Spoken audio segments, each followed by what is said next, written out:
Hey everyone, welcome to another episode of Spill the Tea with Kashanty. And on this special episode, because every episode is special, because we have a special guest.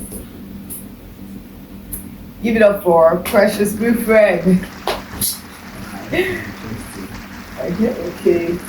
Hi, everybody. Good afternoon. Okay, yes, this is the one. All right, thank you for having me. It's a pleasure. So please, we'd like you to introduce yourself. All right, introduce myself.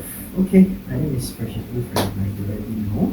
Of course, I'm a boy. I like to specify that is a student of Lagos State University studying mathematics. Um, Amongst many other things, lover of God. I'm a product manager, graphics designer, a bit of video editing here and there, aside many other things. And yes, I'm a leader. Yes, basically, I think that's the summary of everything.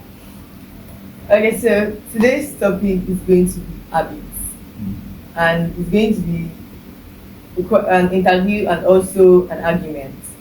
So, in in sense of the interview, how do habits impact our physical and mental health? Mm.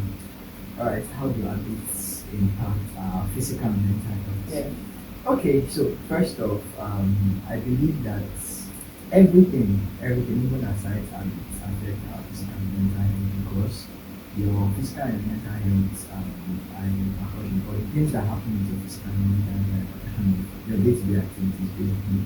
So when you put it down to habits, what you do consistently, the result of what you do consistently, one will really affect your physical health and your mental health because the mental health is one part many people don't get to see, but it's a larger part of your life. So once it affects your physical health, of course it affects your mental health. Okay, so how do habits influence our relationships and social interactions?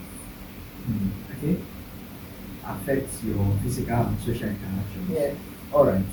Basically, when you have bad habits, of course, naturally you just people just cut off from you basically because when you have the wrong mindset, you have the wrong habits. Nobody wants to treat anybody who doesn't have the right habits, right? Either in academics or in other area of life, if you don't have the right habits, if you don't do the right things consistently over time, both physically and socially as well.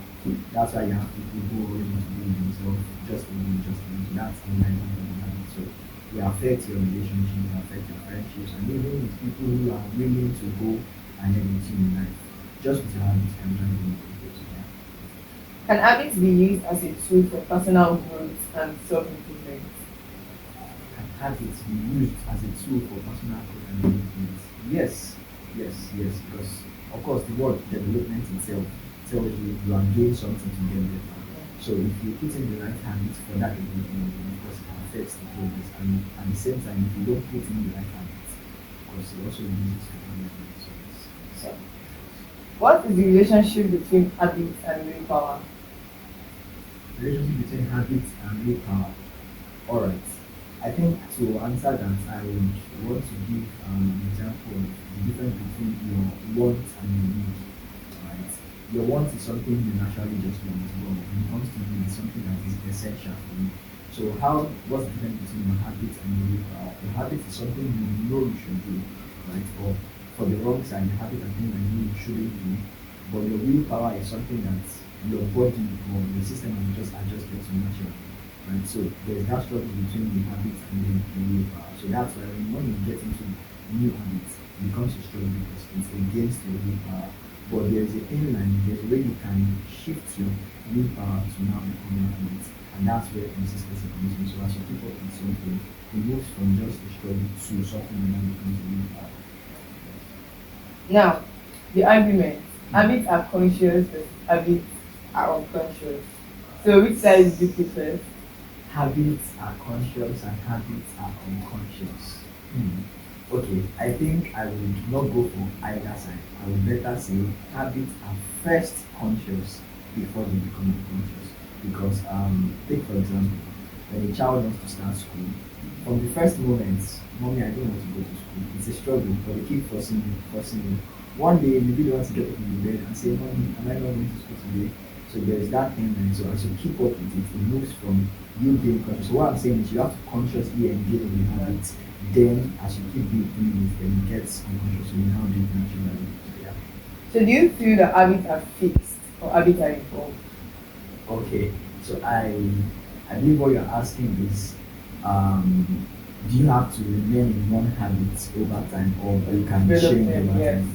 Generally, habits should evolve. Of course, it comes with the age development, it comes with the environment change as well, and also it comes with your personal development and getting into new places. There are some habits you have from the beginning that when you get into other things, you know that okay, I cannot remain in these habits. I have to develop new ones. So habits are evolved.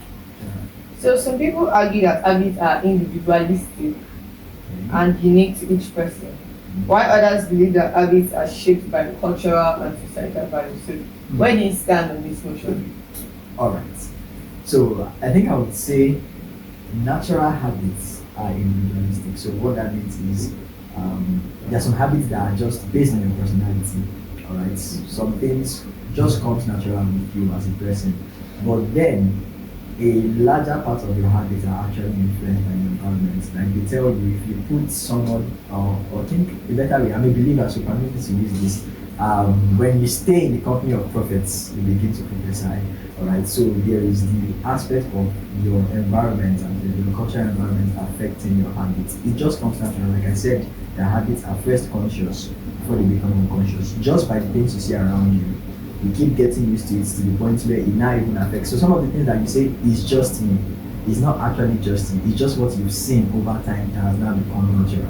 So first of all, they are individualistic, and then some are picked alongside their environments. So yes.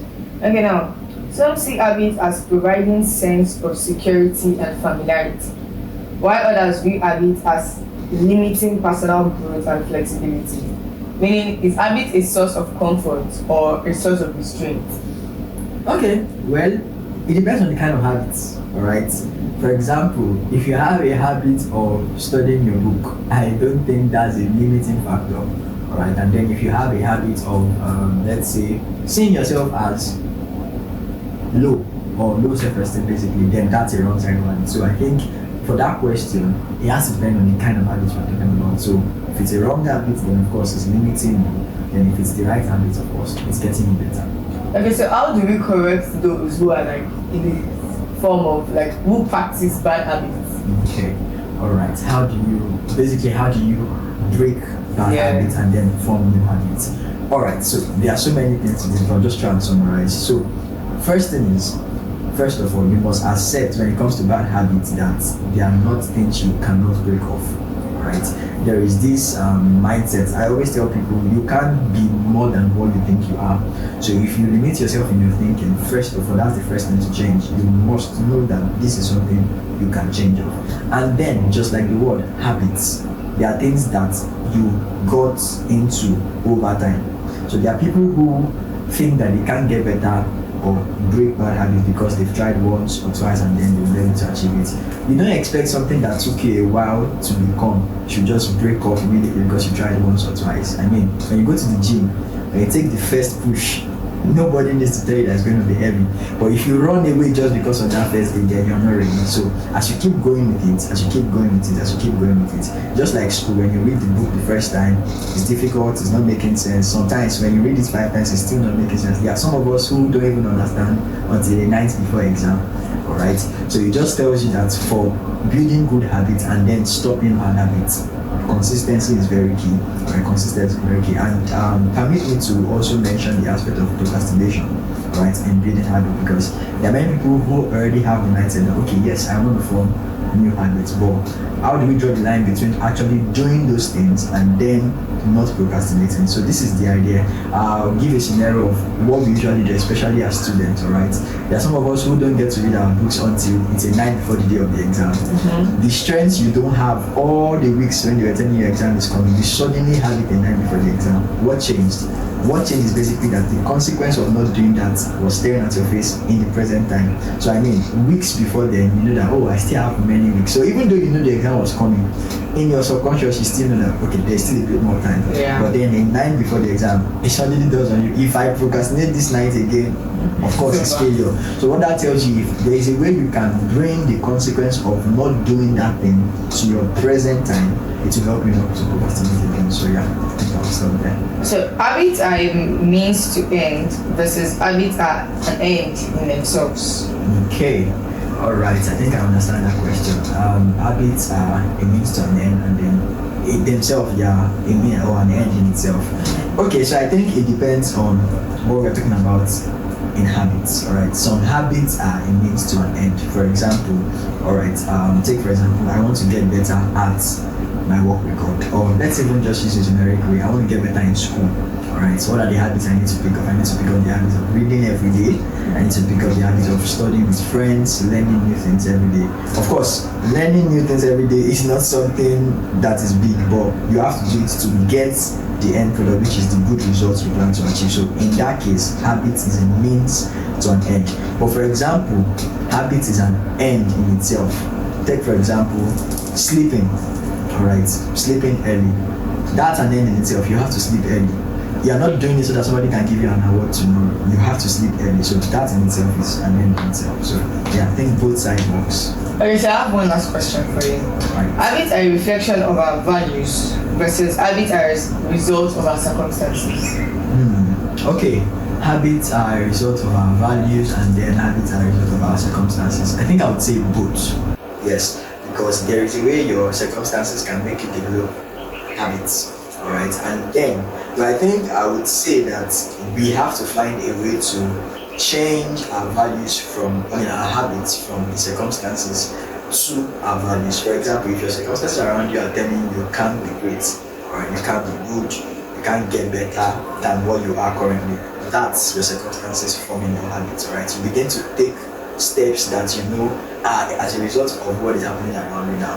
But when you stick to your values, even if your circumstances or your surroundings is not speaking in that direction, because you are moving based on what you value, then it helps you to just stay on track despite what's happening around you. Okay, but habits are a major part of our habits are formed through environmental and societal values. Yes. What about those who were born in broken homes and then they didn't have the chance to actually grow with the good kind of values? So they begin to see these values like beating the father or throwing insult as an habit, and then it becomes hard for them to correct once you grow. What can you do in situations like that? So I like to say this: you must learn to create your environment.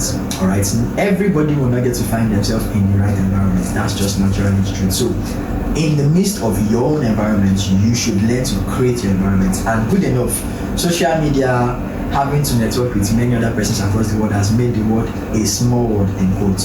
So yes, everything around you might be saying otherwise. If you base your actions based on the things happening around you, I mean, if everybody who comes from a broken home decides to make their life in the same direction of that broken home, then it means that we still have more broken homes. So what you are trying to fight against is what you still fall into. So you must learn how to create your own environment. So yes, you don't have examples of people around you who are going in that direction of what you want. What you should do is find people who are going in that direction you want to. So how can you do that? Find mentors, find role models. Don't believe in what your circumstances or your environment is telling you. Find a new environment. If you want to get better at something, create that environment. And that's why they tell you when you choose your friends, then they help you to get better. Show me your friend and I'll tell you why. If you are a wise person in the midst of fools, you can't tell me you are wise. You're also a fool. So it does not matter how wise you are because you are in that environment. So it works the same way. You must create anything you want to see in yourself. Create that environment for yourself and stay in that environment, even if other things around you are saying otherwise. As you stay there, it gets better. So that's just it. Create your environment. Alright, so we've learned a lot of things from today's episode. I don't know about you, but me, I have. So I think this is time for you to change or correct that one habit that you are finding difficult or you are making an excuse for having. Do you have any remark for the viewers? Alright, remark. Okay, I think I would just say be consistent at what you do. The fact that you failed once does not mean you should stop. You don't expect to get better at something you were not used to just by trying once or twice. And the things that you have gotten better at is just a clear sign that there is nothing you can't get better at. If you've gotten better at using social media, if you've gotten better at having friends, if you've gotten better at watching movies, then it just tells you there is nothing you can't get better at. The same energy you put to getting better with those things. I, for one, of course, I love watching Yoruba movies. I can tell you when I started, it was not fun at all. But what happened was I stayed in the environment, I kept getting better. And now, if you give me a Yoruba movie to watch, oh, with pleasure. So it just tells you there's nothing you can't get better at. Keep at it, go again, go again, go again. Keep showing up, keep being you, and then before you know it, you are there. Thank you. So the management of spirit is Kashanty, as our usual. I'm managing you guys. As our usual norm, we say thank you very This much. bag is big. For coming. Thank you. Really appreciate it. Thank you very much. Thank you. So yeah, let me do a quick shout out. Just in case you've not subscribed, this is your sign. The sign from the Lord. For you to subscribe. So please subscribe, share. There's somebody you might know in your status, among your friends that just might need it. So even if you think you don't need it, don't worry. Somebody around you needs it. Thank you very much. Thank you for having me. I'm so grateful. Thank you.